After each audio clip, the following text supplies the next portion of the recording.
My Ladyship, CJ, Chief Justice of the Republic of Kenya, My Ladyship, the Deputy Chief Justice and Associate Justice of Supreme Court, I will try to waltz and do very fast because I'm short for time. I will mention the judge who asked the question and I will give my answer precisely.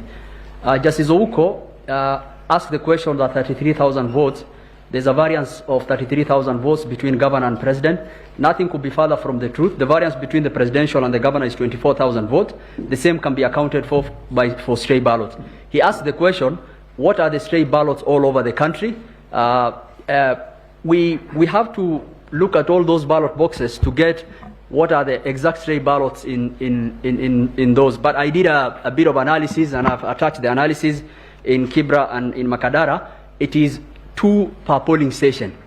And the beauty about this is late last night, I also ran an analysis on the scrutiny report that we were given for the 18 polling stations, the report of the registrar. It exactly tallies. The stray ballots, even for that, it's actually 2 per polling stations, even if you looked at the scrutiny report. That gives you a figure of 90 in the whole of the country, shared between the different ballot boxes. You cannot be able to know how the exact number of them, but that is the average. So if there's a variance of 10, 20,000, that's within, but anything way above that, you know, that cannot be accounted for by the 92,000 becomes very problematic. And I think I have attached that, and if that could run, the court should look at that. So it's 2 per polling station, 92,000, which is accountable. So if there's a variance of 40,000, 50,000, then the court can question that. But anything within that range, that is within the normal range. The second question that Justice Ouko asked is, do you have any instances where voters walked into polling station and voted for presidential only? No, we don't have. The integrity of the ballot is very important. If someone comes into our polling station, we give him all the 6 ballot papers.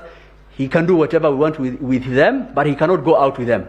He can put it in the boxes, he can mark them, but he cannot. That's why we're able to account for either through the rejected or the stray ballots. So to the question that someone can vote for one candidate and leave the others, it's not true. It's actually, the regulations don't allow. It's a criminal offense for someone to get out with ballot papers or election material from the ballot box.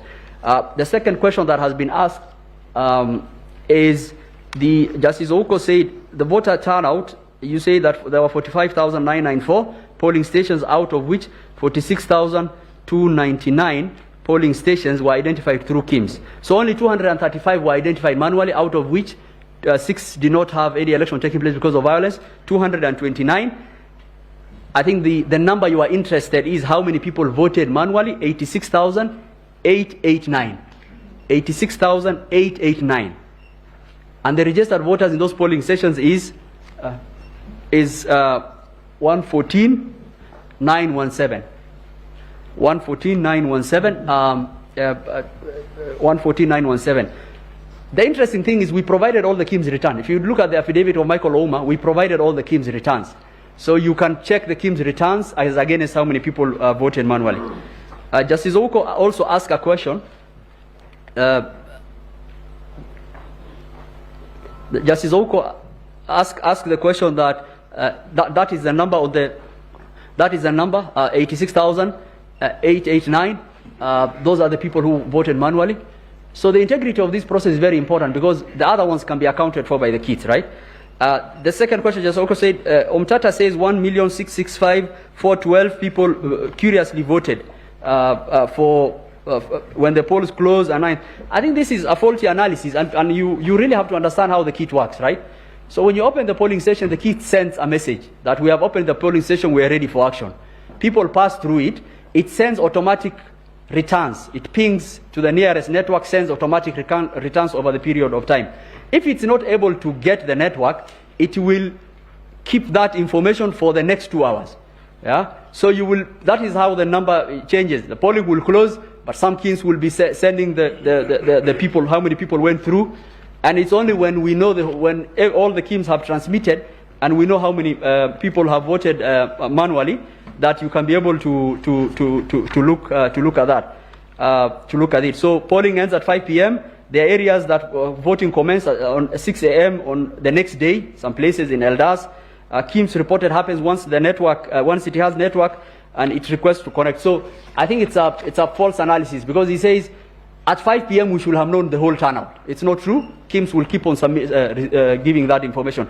Justice Lenora asked the information about whether the Form 34C is captured in JPEG and what happens to it.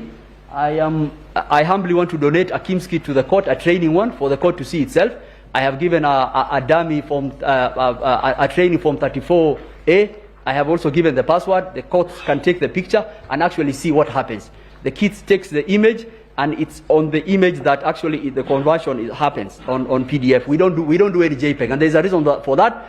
In fact, if you look at it, when you are taking the image, it will ask you for the QR code, whether it is proper. It will ask you for the grayscaling, and you will see how we do it. And we do for JPEG, because all your phones take JPEG. We want to differentiate our image from the ubiquitous images of JPEG. So that one I want to, through the registrar, I want to donate to the court to see it, a live demo. Justice Wanjala asked the issue of turnout of 65.4.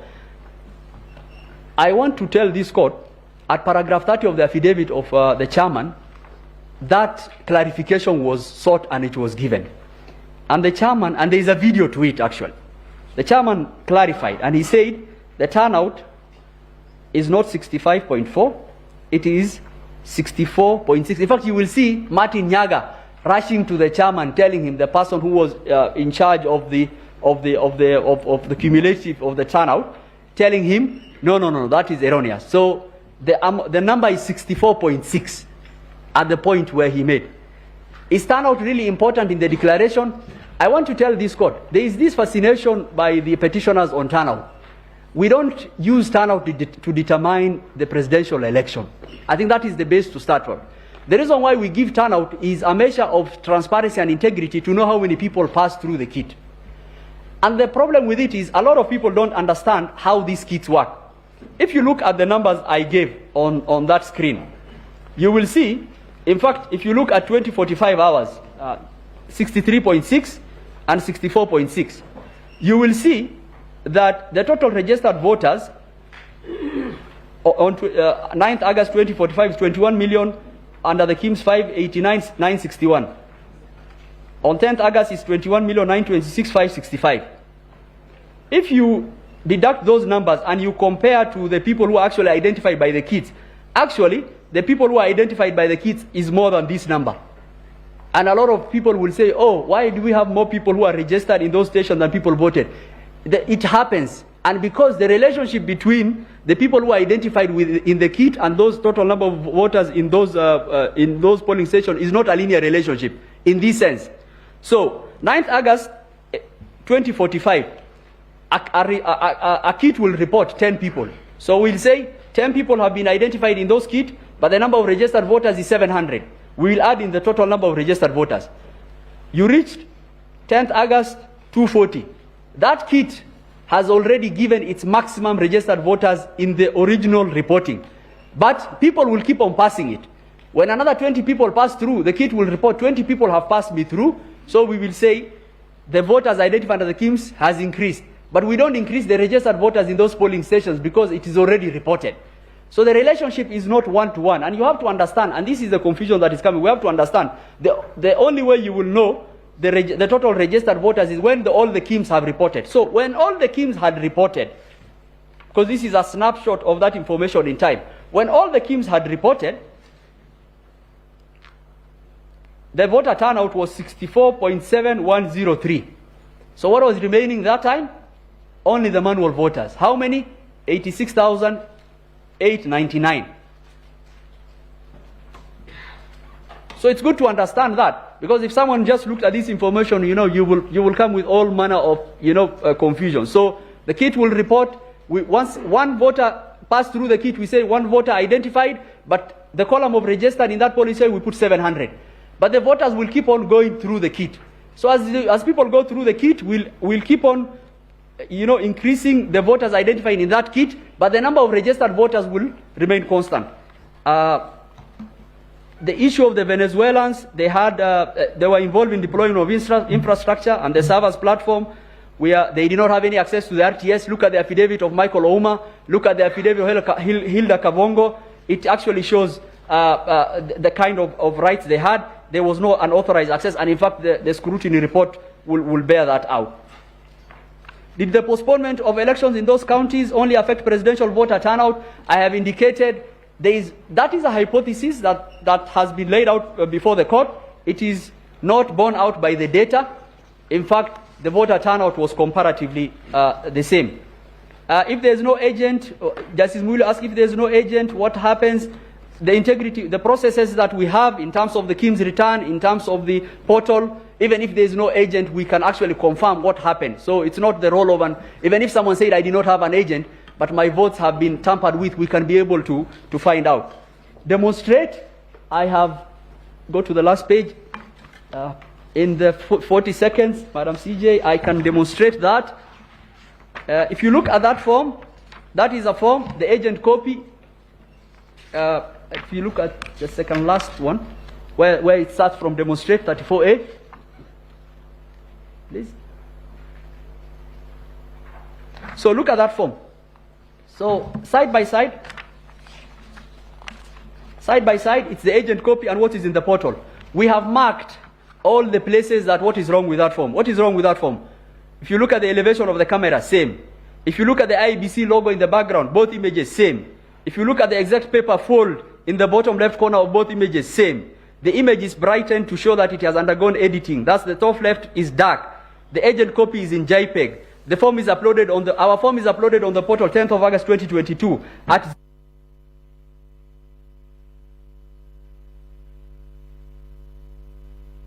2 days.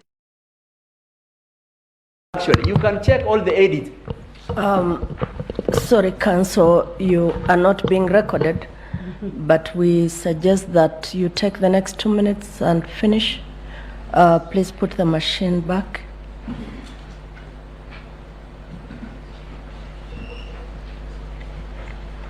You're about the end, right? Yes, I am to the question that the Madam Chief Justice and the President of the Court asked.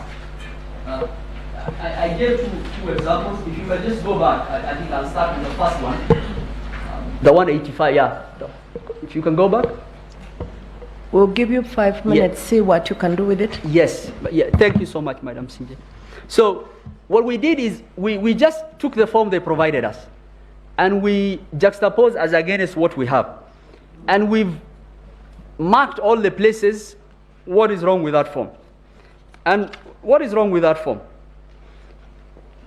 If you look at the QR code, up on the left, on the right, and also on the left, the QR code, it's cropped similarly in both pictures.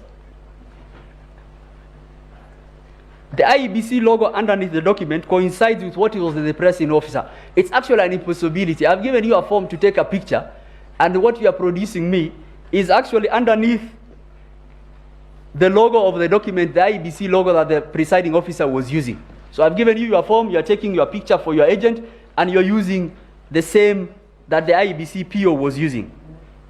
Both photos are taken from the same elevation. I believe the court has ICT experts, and in fact, you don't need an expert to look at this. Look, the margins cropping are the same, which is really amazing. Look at the margin cropping for both of them.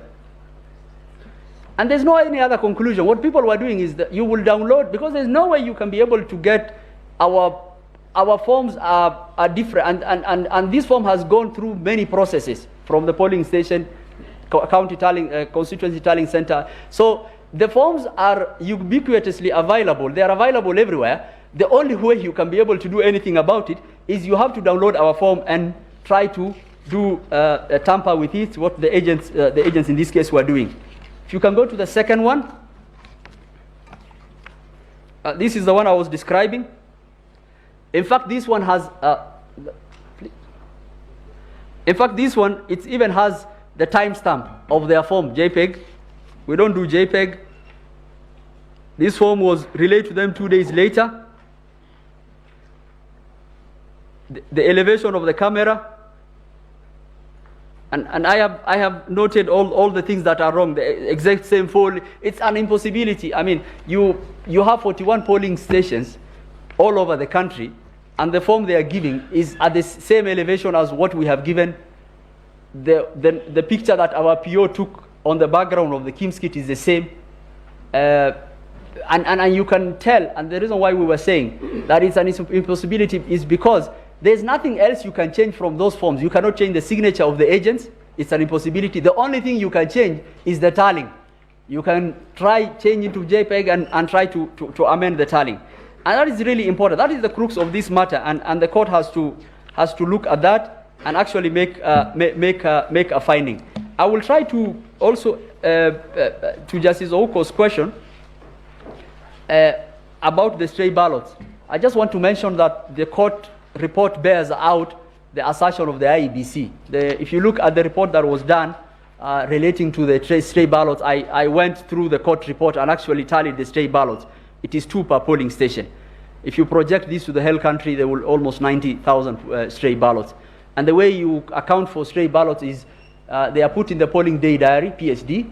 I have provided the polling day diary for 2 of the constituencies to just give the court comfort that as IEBC we can account for each and every ballot. To the question that has been asked by Justice Wanjala on the turnout, a clarification was given, and this is the assertion of the petitioners. They are saying we are not interested in the clarification given by the chairman. We are going to take that turnout of 65.4 as against the total registered voters. Okay, then come to the conclusion that there are votes that are unaccounted for. And we are telling him that is not how we do it. Okay, turnouts, we give the number of people who either have passed through that kit on at a snapshot. Okay, and there's nothing much about it. The declaration is made on the actual physical ballots that we count. We count the physical ballots. After counting the physical ballots, we tally it. Madam DCJ asked about the rejected ballots, whether they are different from the rejected. So the way we calculate turnout refers to the number of people who have passed through that polling station in the 46,229 polling station in the Republic. We have not even reached the issue of rejected ballots or anything. It's how many people appeared that day. So we have a number. Then we do the counting. After counting, we get rejected ballots. So how do we determine 50 plus 1? We will say, okay, what are the total votes cast? And we will refer to the 2013 and 2017 decision of this court that said rejected ballots are not a choice of preference and the same have to be removed. So the idea that turnout is affected by rejected ballots or doesn't matter, it's just a measure of transparency, and you have to understand how the reporting of the KIMS happens for you to be able to do. We only give what we can at the time, and we'll keep on doing that. With those